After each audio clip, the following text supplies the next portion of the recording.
Un chef, un grand personnage a besoin, vous le savez, d'avoir auprès de lui un certain nombre d'hommes qui l'assistent dans sa tâche, exécute ses ordres, et puis s'il vient à manquer, continuer son action. Jésus était bien plus que le plus puissant des chefs ou des rois, mais comme il voulait agir sur la terre exactement de la même façon qu'un homme, il décida de se choisir des aides, des disciples pour travailler avec lui à répandre la bonne nouvelle. Ce sont ces hommes qu'on nomme les apôtres, les 12 apôtres, et leur rôle auprès du Christ fut très important. Comment les choisit-il? C'est là qu'on se rend compte de ce qu'était Jésus, du charme étrange qu'il exerçait sur les âmes, du rayonnement de toute sa personne.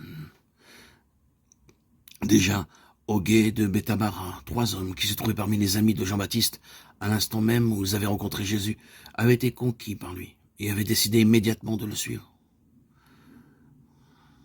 Ça avait été les premiers disciples, André, Jean et Simon. Plus tard, au cours d'un voyage, le Christ se trouve en présence d'un autre. Il regarde longuement, lui, qui lit au fond des âmes. Il plonge dans cet homme et sait qu'il est digne de la tâche à laquelle il l'appelle. Il lui dit simplement « Suis-moi ». Aussitôt Philippe obéit et part avec lui sans discussion. Une autre fois encore, c'est un petit fonctionnaire, un collecteur d'impôts, nommé Matthieu, à qui Jésus ordonne « Laisse là ta table, ta caisse, tes écritures. Viens avec moi ». Et Matthieu lui aussi cède la parole divine. Il lâche tout et part sur les routes à la suite du maître. C'est lui qui deviendra le premier des évangélistes. Quelle extraordinaire puissance y avait-il donc en Jésus pour que tous ceux qu'il désignait eussent immédiatement envie de le servir. Voici la scène la plus étonnante de toutes celles par lesquelles il se choisit les siens. Imaginez une belle matinée au bord du lac de Tibériade. L'eau est couleur de perle, la rive est brune et mauve, et derrière les monts de Galaad, d'un bleu sombre, le soleil ne va pas tarder à se lever. Un équipage rentre de la pêche nocturne dans une de ces vastes barques, comme on en voit encore aujourd'hui, où tenaient une douzaine de pêcheurs. Ces hommes sont las et découragés. Ils n'ont rien pris. Lorsqu'ils arrivent près du rivage, ils y aperçoivent Jésus, qui saute dans la barque. « Retournez au large, leur donna-t-il, et jetez à nouveau les filets. » Ils hésitent, à quoi bon? « Toute la nuit, Seigneur, nous avons travaillé sans rien prendre. » Mais ils ont si grande confiance dans Jésus qu'ils obéissent quand même. Et aussitôt, miracle. À peine mis à l'eau, les filets se gonflent, se tendent. On sent par les cordes qui les soutiennent tressauter les poissons qui s'y précipitent. C'est à peine si l'on peut les retirer, tant ils pèsent.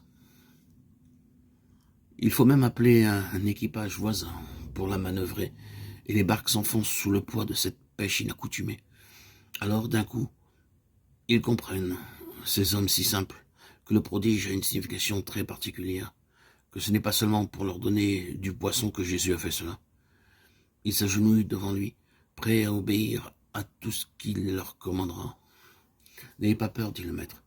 Désormais, ce ne sont plus des poissons que vous pêcherez, mais des hommes. » En cet équipage d'honnêtes travailleurs, il a discerné ceux qui pourraient le mieux l'aider dans sa grande œuvre.